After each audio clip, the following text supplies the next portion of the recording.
It was the longest speech of his presidency to date, and President Trump didn't disappoint. Let's take a look at some highlights from his wide-ranging campaign-style talk earlier today. You know I'm totally off script right now. And this is how I got elected, by being off script.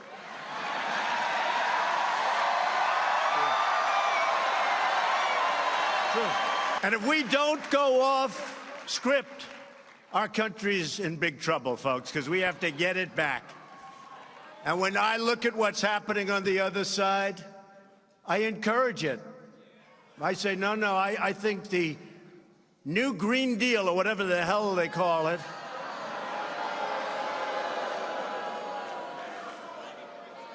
the Green New Deal, right? Green New Deal. I encourage it. I think it's really something that they should promote. They should work hard on. It's something our country needs desperately. They have to go out and get it. But I'll take the other side of that argument only because I'm mandated to. I'm mandated. But they should stay with that argument. Never change. Never change. No planes. No energy. When the wind stops blowing, that's the end of your electric. Let's hurry up. Darling? Darling, is the wind blowing today? I'd like to watch television, darling.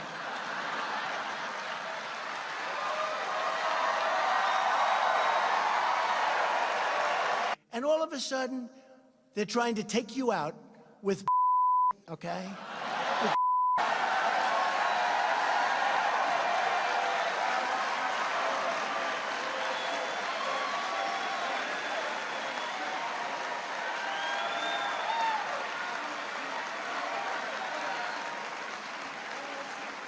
Now, Robert Mueller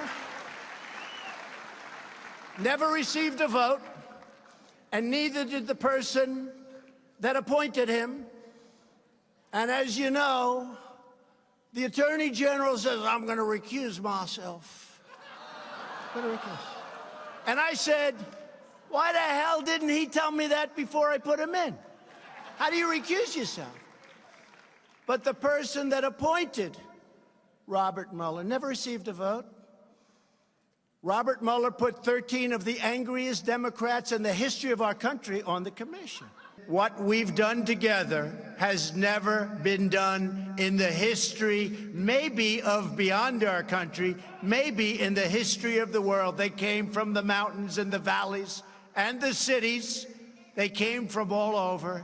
And what we did in 2016, the election, we call it, with a capital E, it's never been done before, and we're going to do it, I think, again in 2020, and the numbers are going to be even bigger.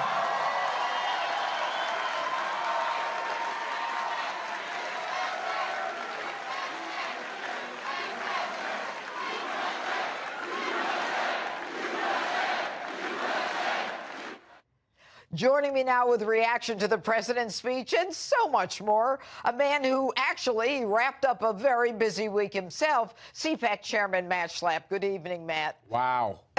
Wow. I think that's the word humdinger, maybe. Well, I got to tell you, he had that place on his feet. Oh. But more than that, didn't he just come off a plane after having traveled halfway around the world? Something like 40 hours in the air and less than 40 hours on the ground, and he comes right, as I said in my remarks, he walked away and walked right over to CPAC. Yeah, he did. Which was just awesome. And you should have felt great. I mean, you run CPAC. You're in charge of it. You had how many speakers there this year? About 200 speakers. We had half the cabinet, a bunch of West Wing senior staffers for the president. We obviously had the president and the vice president. You had a lot of good speakers there this year. A lot of great speakers. We had Van Jones, which was interesting. Well, I want to talk to you about Van Jones, but I do want to talk about the president first. Look, the president gets off the plane. He delivers what many of us believe to be the longest speech he has ever delivered since he's been the president.